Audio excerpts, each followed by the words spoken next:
കോഴിക്കോട് താമരശ്ശേരിയിൽ കാർ ബസ്സിൽ ഉരസിയതിനെ ചൊല്ലി സംഘർഷമുണ്ടായിരിക്കുകയാണ്. ഈ സംഭവത്തിൽ 6 പേർക്ക് പരിക്കേറ്റു. കുന്നമംഗലത്ത് വെച്ച് സ്വകാര്യ ബസ്സും കാറും തമ്മിൽ ഉരസിയിരുന്നു. തുടർന്ന് താമരശ്ശേരിയിൽ വെച്ച് കാറിലുണ്ടായിരുന്നവർ ബസ് തടഞ്ഞപ്പോൾ സംഘർഷമുണ്ടാകുകയായിരുന്നു.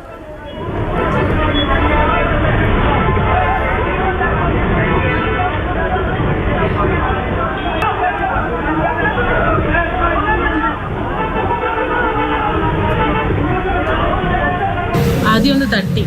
അപ്പോൾ തട്ടിയതിന് ശേഷം ഞങ്ങളൊന്ന് നിർത്തി ഞാൻ വണ്ടി ഇറങ്ങാൻ നോക്കിയപ്പോഴത്തേന് അവർ ബസ് പൊളിച്ചുകൊണ്ട് ബസ്സുകാരൻ്റെ ഡ്രൈവർ പൊളിച്ചുകൊണ്ട് ബസ് ഇട്ട് ഓവർടേക്ക് ചെയ്ത് ഞാൻ കയറി മുന്നോട്ടേക്ക് പോയി. അങ്ങനെ താമരശ്ശേരി എത്തിയ സമയത്ത് ഞങ്ങൾ വണ്ടി ആൾക്കാരോട് പറഞ്ഞ് അവർ തടഞ്ഞു നിർത്തിയ സമയത്ത് ഞങ്ങളെ ചോദിക്കാൻ വേണ്ടിയിട്ട് എന്തിനാണ് ഇങ്ങനെ ചെയ്തതെന്ന് അറിയാൻ ഞങ്ങൾ കുറച്ച് കുട്ടികളും ആൾക്കാരൊക്കെ വണ്ടിയിലുണ്ട്. അവരെല്ലാം എന്തിനാണ് ഇങ്ങനെ ചെയ്തതെന്ന് അറിയാൻ വേണ്ടിയിട്ട് ഡ്രൈവറോട് ചോദിക്കാൻ വേണ്ടി പോയപ്പോൾ അവർ കുറച്ച് ആൾക്കാർ എന്നെ കയ്യിൽ നീതന്നെ റോഡിലേക്ക് നെഞ്ചത്ത് ഉന്തി ഞാൻ റോഡിലേക്ക് തള്ളിയിട്ട് ഒരു കാറിൽ 2 കൂട്ടർ വന്നിട്ട് വണ്ടിക്ക് ബ്ലോക്ക് വെക്കുകയും ബൈക്കുമ്മലും വന്ന് ബ്ലോക്ക് വെക്കുകയും പിന്നെ ഇറങ്ങിയിട്ടൊന്ന് ചോദിക്കാൻ നിൽക്കുമ്പോഴേക്കും പല തെറികളും വിളിച്ച് ഞങ്ങളെ വന്ന് അടിക്കുകയായിരുന്നു. ഡ്രൈവർ ഇരിക്കുന്നുണ്ടായിരുന്നു.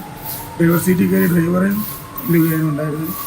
പിന്നെ ഒരുപാട് ആൾ കൂടിയിട്ട് ഞങ്ങൾ ഒരുപാട് കൊല്ലുകയും വളരെ മോശമായ രീതിയിൽ തെറി പറയുകയും ജാതിപ്പേര് വിളിച്ച് അടിക്കാൻ നിൽക്കുകയും ഞങ്ങളൊക്കെ പല തെറികളും പറഞ്ഞ് ഞങ്ങളെ തല്ലുകയും താമരശ്ശേരിയിൽ. കൂടുതൽ വിവരങ്ങളുമായി ഇംതിയാസ് കരീം ചേരുന്നുണ്ട്. ഇംതിയാസ്, നമുക്ക് ആ ദൃശ്യങ്ങളിൽ കാണാൻ സാധിക്കും വലിയ ഉന്തും തള്ളുമാണ് നടക്കുന്നത്. 6 പേർക്കോ പരിക്കുപറ്റിയിട്ടുണ്ട്. എന്താണ് സംഭവിച്ചത്? ജയലക്ഷ്മി, ശരിയാണ്. വലിയ രീതിയിലുള്ള സംഘർഷം, ഒരു വാക്കുതർക്കം പിന്നീട് വലിയ രീതിയിലുള്ള സംഘർഷത്തിലേക്ക് പോയി എന്നുള്ളത് തന്നെയാണ് കാര്യം. കോഴിക്കോട് താമരശ്ശേരി റൂട്ടിലോടുന്ന സ്വകാര്യ ബസ്സും അതുപോലെ തന്നെ ഒരു കാറും കുന്നമംഗലം IITക്ക് സമീപത്ത് വെച്ചാണ് തമ്മിൽ ചെറിയ രീതിയിലൊന്ന് ഉരസുന്നത്. കാറും ഈ ബസ്സും തമ്മിൽ ഉരസുകയായിരുന്നു. കാറിൻ്റെ മുൻഭാഗത്തുള്ള ചെറിയൊരു ഭാഗം ഇതിൽ കേടുപാടുകൾ സംഭവിച്ചിട്ടുമുണ്ട്.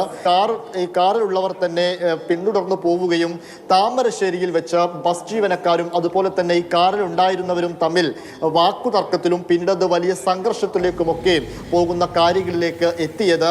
പിന്നീട് ഈ ബസ് ജീവനക്കാരുടെ സുഹൃത്തുക്കളും അങ്ങോട്ടേക്ക് എത്തി. കാർ ജീവനക്കാരുടെ ബന്ധുക്കളായിട്ടുള്ള കോടഞ്ചേരി സ്വദേശികളായ മറ്റുള്ള 2 പേരും അവിടേക്ക് എത്തിയിരുന്നു.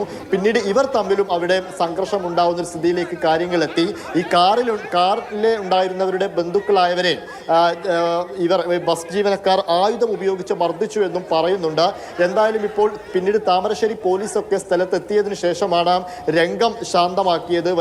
വലിയ പരിക്കുകളൊന്നുമില്ലാതെ അവിടെ നിന്ന് പറഞ്ഞയച്ചത് താമരശ്ശേരി പോലീസാണ്. താമരശ്ശേരി പോലീസിൽ ഇപ്പോൾ ഒരു പരാതിയുണ്ട്. കുന്നമംഗലം പോലീസിൽ ഈ വാഹനം കേടാക്കിയതിനെ സംബന്ധിച്ച് കുന്നമംഗലം പോലീസിലും ഇപ്പോൾ പരാതി നൽകിയിട്ടുണ്ട്. കാറിലുണ്ടായിരുന്ന ഫാത്തിമ, ഉനൈസ എന്നീ ദമ്പതികൾ മലപ്പുറം താലൂക്ക് ആശുപത്രിയിൽ ചികിത്സ തേടിയിട്ടുണ്ട്. ബസ്സിലുണ്ടായിരുന്ന ജീവനക്കാരും ചികിത്സ തേടിയിട്ടുണ്ട്. പോലീസ് ഇപ്പോൾ ഇതിലൊരു അന്വേഷണം നടത്തി ഇവർക്കെതിരെ എന്ത് നടപടി സ്വീകരിക്കാൻ പറ്റുമെന്നുള്ള കാര്യങ്ങളും നോക്കുകയാണ്.